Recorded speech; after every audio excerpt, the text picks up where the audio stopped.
حاجه لله يا بيه. الله يسهل لك يا حاج. ربنا يلا يرزقك بينا. بنت حلال يا بيه. جيت على الجرح قوي يا حاج. خد يا عم، الله يسهل لي ويسهل لك.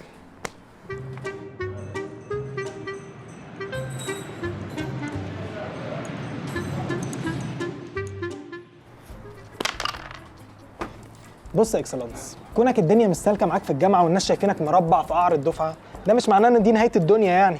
هو التعليم مهم طبعا وكل حاجه، وما بنبدا صح بنكمل صح، بس الخبره برضو في الحياه بتعلم، ممكن تسلكك حبه حلوين. قول لي ازاي؟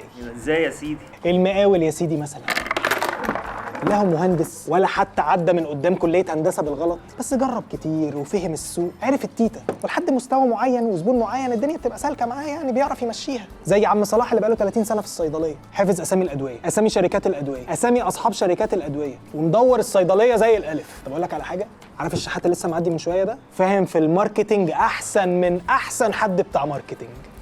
بطل هبد يا اخي. اسمع مني بس، الشحات ده فاهم في الماركتنج جدا وعارف السوق بالفهلوه اكتر من اي حد. انت يا سيدي عندك امتحان الصبح وانت مش مذاكر ومش عارف اصلا هتنجح ولا لا، ومحتاج دعوه كده يعني تيسر لك الدنيا، هوب يقوم ظاهر لك يديك الدعوه المتين. تقدر ما تديلوش فلوس؟ مستحيل. انت اصلا خيالك مصور لك ان نتيجتك في الكنترول واقفه على الدعوه دي بالذات.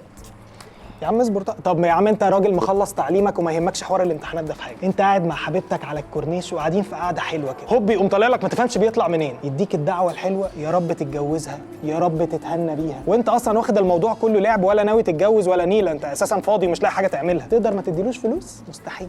هتبلع نكد شهرين قدام يخليك تلعن اليوم اللي قلت فيه عايز اصاحب. هو نفس الشحات بالظبط بتلاقيه بره الجامع يوم الجمعه، تقدر تقول له لا؟ لا يمكن. اصل انت بقالك ساعه جوه في خطبه بتتكلم عن الفقراء والمساكين. طب انت عارف بقى ان الشحاتين بينزل لهم ابديتس؟ يا راجل يا عم زي ما بقول لك كده، امال ايه؟ عايزين يواكبوا الماركت يا اكسلانس. الشحات من دول تقول له مش عايز مناديل يقوم مطلع لك وايبس، مش عايز وايبس حلويات، طرطور بابا نويل، دميه خروف العيد، دباديب مختلفه على حسب المناسبه. في سيرفي بيحصل للماركت كل كوارتر يا اكسلانس. ازاي يبقى تسول؟ يا عم بقى تسول مش تسول، الشحات ده ذكي، مش عيب لو اتعلمت منه حاجه ولا اتنين.